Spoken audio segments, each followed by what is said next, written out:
आज का पहला पाठ याकूब के पत्र से लिया गया है।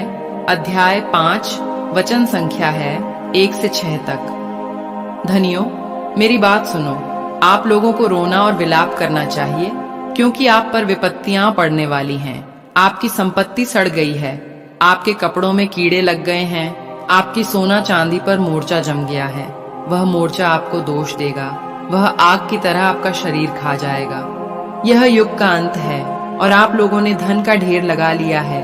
मजदूरों ने आपके खेतों की फसल लूनी और आपने उन्हें मजदूरी नहीं दी।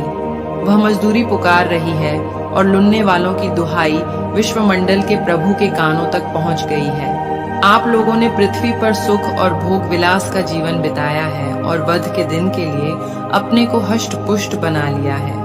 आपने धर्मी को दोषी ठहराकर मार डाला है और उसने आपका कोई विरोध नहीं किया। यह प्रभु की वाणी है। आज का सुसमाचार मार्कुस के पत्र से लिया गया है। अध्याय 9, वचन संख्या है 41 से 50 तक। जो तुम्हें एक प्याला पानी इसलिए पिलाएगा कि तुम मसीह के शिष्य हो, तो मैं तुम्हें विश्वास दिलाता हूं कि वह अपने पुरस्कार से वंचित नहीं रहेगा। जो इन विश्वास करने वाले नन्हों में किसी एक के लिए भी पाप का कारण बनता है, उसके लिए अच्छा यही होता कि उसके गले में चक्की का पाट बांधा जाता और वह समुद्र में फेंक दिया जाता। और यदि तुम्हारा हाथ तुम्हारे लिए पाप का कारण बनता है, तो उसे काट डालो। अच्छा यही है कि तुम लुल्ले होकर ही जीवन में प्रवेश करो, किंतु दोनों हाथों के रहते नरक की न बुझने वाली आग में न डाले जाओ। और यदि तुम्हारा पैर तुम्हारे लिए पाप का कारण बनता है, तो उसे काट डालो। अच्छा यही है कि तुम लंगड़े होकर ही जीवन में प्रवेश करो, किंतु दोनों पैरों के रहते नरक में न डाले जाओ। और यदि तुम्हारी आंख तुम्हारे लिए पाप का कारण बनती है, तो उसे निकाल दो। अच्छा यही है कि तुम काने होकर ही ईश्वर के राज्य में प्रवेश करो, किंतु दोनों आंखों के रहते नरक में न डाले जाओ, जहां उनमें पड़ा हुआ कीड़ा नहीं मरता और आग नहीं बुझती। क्योंकि हर व्यक्ति आग रूपी नमक द्वारा रक्षित किया जाएगा।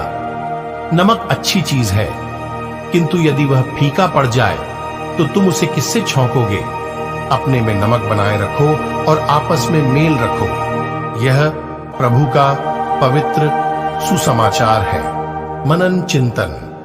प्रभु यीशु अपने शिष्यों से कहते हैं कि एक प्रामाणिक मसीही जीवन जीना बहुत ही महत्वपूर्ण है। इसके अभाव में हम समाज में एक कलंक और पाप का कारण बन सकते हैं। प्रभु यीशु ने क्रिस्तीय जीवन में इस चीज को हासिल करने के लिए आज के सुसमाचार में 3 रास्ते दिखाए हैं। सबसे पहले उनके अनुयायियों को जरूरतमंद लोगों के प्रति दयालु और धर्मार्थ होना चाहिए। यहां तक कि छोटे कार्य जैसे कि किसी के लिए प्याला पानी की पेशकश भी प्रभु यीशु के लिए किया गया काम माना जाएगा। दूसरा, चूंकि वे पृथ्वी के नमक हैं, इसलिए उन्हें समाज के हर क्षेत्र में प्रवेश करना तथा उसे मसीही प्रेम और क्षमा के माध्यम से बदलना चाहिए। और अंत में उनकी एकता और शांतिपूर्ण जीवन शैली मसीह के प्रति उनकी विश्वास योग्यता को प्रदर्शित करेगी। आइए हम अपने जीवन को अनुकरणीय बनाएं। हम सभी को गलत रास्ते पर नहीं जाना है, क्योंकि प्रभु वचन में बोला गया है, शरीर से, ना आंख से, ना हाथ से पाप करें। अगर इनमें से कोई भी पाप करे, उसे निकाल दो, क्योंकि उससे अच्छा यही है कि तुम उनके बिना ही स्वर्ग राज्य में प्रवेश करो।